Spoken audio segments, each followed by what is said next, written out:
Hello everyone, সকলোকে স্বাগতম জনাইছো আমাৰ চেনেল আসামিজ পাকঘৰলৈ। আজি মই ফুলকবিৰ মচমচীয়া পকৰি ৰেচিপি লৈছো আপোনালোকৰ ওচৰলৈ।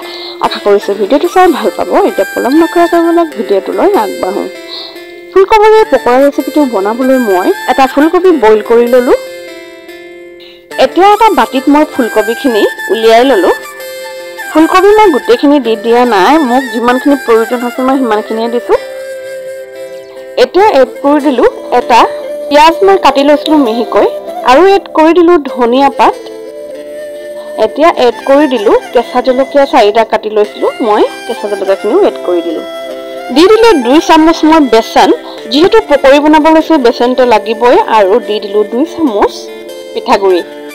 পিঠাগুড়িখিনি মই দিছো ক্ৰিস্পি হ'বৰ বাবে, নাইবা কৰ্ণফ্লোৰ থাকিলে কৰ্ণফ্লোৰ দিলেও হ'ব। এতিয়া মই দি দিলো আধা চামুচ জিৰা গুড়ি, আধা চামুচ ধনিয়া গুড়ি, আধা চামুচ হালধি গুড়ি আৰু আধা চামুচ জলকীয়া গুড়ি।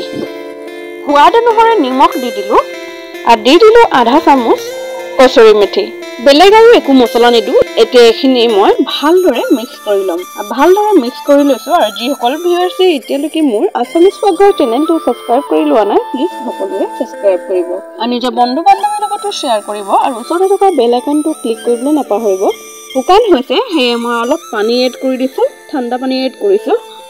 ওচৰত থকা বেল আইকনটো ক্লিক কৰি দিব, যাতে মোৰ নতুন ভিডিঅ'ৰ নটিফিকেশ্যনবোৰ আপোনালোকে সহজতে পাই থাকে। পকৰিখিনি ধুনীয়াকৈ মিক্স কৰি হৈ গ'ল মোৰ। এতিয়া পাতি দিলো গেছত এটা কেৰাহী আৰু তেল দি দিলো। তেলখিনি গৰম হৈ যোৱাৰ লগে লগে মই ফুলকবি পকৰিখিনি মই এটা এটাকৈ দি দিছো।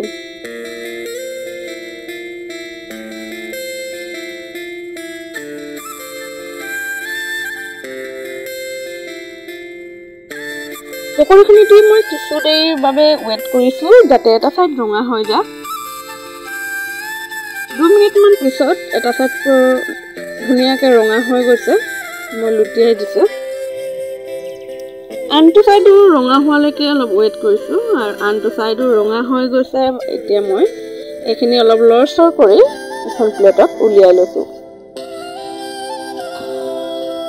ৰৈ যোৱা ফুলকবিখিনিও মই কেৰাহীত দি দিলো। এইখিনিও আগৰ দৰে ফ্ৰাই কৰি ল'ম। ৰঙচুৱাকৈ ফ্ৰাই হৈ আহিলে মই এইখিনিও নমাই ল'ম। পকৰিখিনি ক্ৰিস্পি হৈছে, যিহেতু মই চাউল গুড়ি দিছিলো। এই ৰেচিপিটো খাবলৈ খুব বেছি ভাল লাগে, যিহেতু এতিয়া শীতকাল, ঠাণ্ডা কাৰণে চাহৰ লগত অলপ পকৰি চকৰি কিবা হ'লে খাই বেছি ভাল লাগে। আৰু এয়া পকৰিখিনি ভাজি মোৰ হৈ গ'ল, আৰু এনেকৈ সহজতে পটককৈ বনাই ল'ব পাৰি। আশা কৰিছোঁ ভিডিঅ'টো চাই ভাল পালে। আজিলৈ ইমানতে সামৰিছোঁ। আকৌ নেক্সট ভিডিঅ'ত লগ পাম। ধন্যবাদ।